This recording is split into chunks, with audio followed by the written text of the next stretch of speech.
നമസ്കാരം, കൊട്ടാരക്കര മീഡിയയിലേക്ക് സ്വാഗതം. മോദിയെ തൊട്ടതു ഭയന്നു വിറച്ച് മാലിദ്വീപ് പ്രസിഡന്റ് ഇന്ത്യയിലേക്ക്. ഇന്ത്യയെ വെറുപ്പിച്ച് മാലിദ്വീപിൽ കഴിയാൻ ഒക്കില്ല എന്ന അവസ്ഥ സംജാതമായതോടെയാണ് മാലിദ്വീപ് പ്രസിഡന്റ് മുഹമ്മദ് മുയിസ് ഇന്ത്യ സന്ദർശിക്കാൻ ഒരുങ്ങുന്നത്.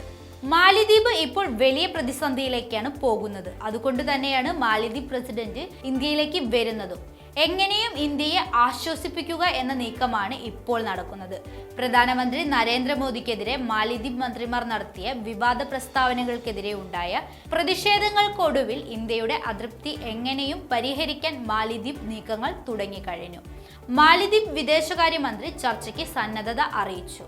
മാലിദ്വീപിൽ ടൂറിസം പ്രോത്സാഹിപ്പിക്കാനായി പ്രധാനമന്ത്രി നരേന്ദ്രമോദി സാമൂഹ്യ മാധ്യമത്തിൽ പങ്കുവച്ച പോസ്റ്റിനെതിരെ മാലിദ്വീപ് മന്ത്രിമാരായ മറിയം ഷിനു, മൽഷ ഹാരിഫ്, അബ്ദുള്ള സുമശി എന്നിവർ അപകീർത്തിപ്പെടുത്തുന്ന പരാമർശങ്ങളോടെയാണ് പ്രതികരിച്ചത്.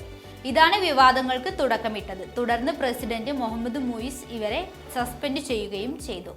മാത്രമല്ല, ഇത് സംബന്ധിച്ച ട്വീറ്റുകൾ നീക്കം ചെയ്യുകയും ചെയ്തു. കൂടാതെ വിഷയത്തിൽ ഹൈക്കമ്മീഷണർ ഇബ്രാഹിം റഹീബിനെ വിളിച്ചു വരുത്തി ഇന്ത്യ വിശദീകരണം തേടിയിരുന്നു. ആകെ 5 ലക്ഷം ജനങ്ങൾ മാത്രമുള്ള മാലിദ്വീപിൽ 25,000 പേർ ടൂറിസം മേഖലയിലാണ് ജോലി ചെയ്യുന്നത്. ഭൂമിശാസ്ത്രപരമായി ഇന്ത്യയോട് ഏറെ അടുത്താണ് ഈ ദ്വീപ് സ്ഥിതി ചെയ്യുന്നത്. മാലിദ്വീപിന്റെ ദേശീയ വരുമാനത്തിന്റെ 28% വിനോദസഞ്ചാരത്തിൽ നിന്നാണ് ലഭിക്കുന്നത്. മാലിദ്വീപിലെത്തുന്ന സഞ്ചാരികളിൽ 16% ഇന്ത്യക്കാരാണുള്ളത്.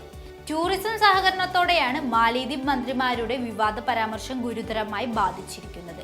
ഈ സാഹചര്യത്തിലാണ് മോദിയെയും ഇന്ത്യയെയും അനുനയിപ്പിക്കാൻ മാലിദ്വീപ് പ്രസിഡന്റ് ഇന്ത്യയിലേക്ക് എത്തുന്നത്.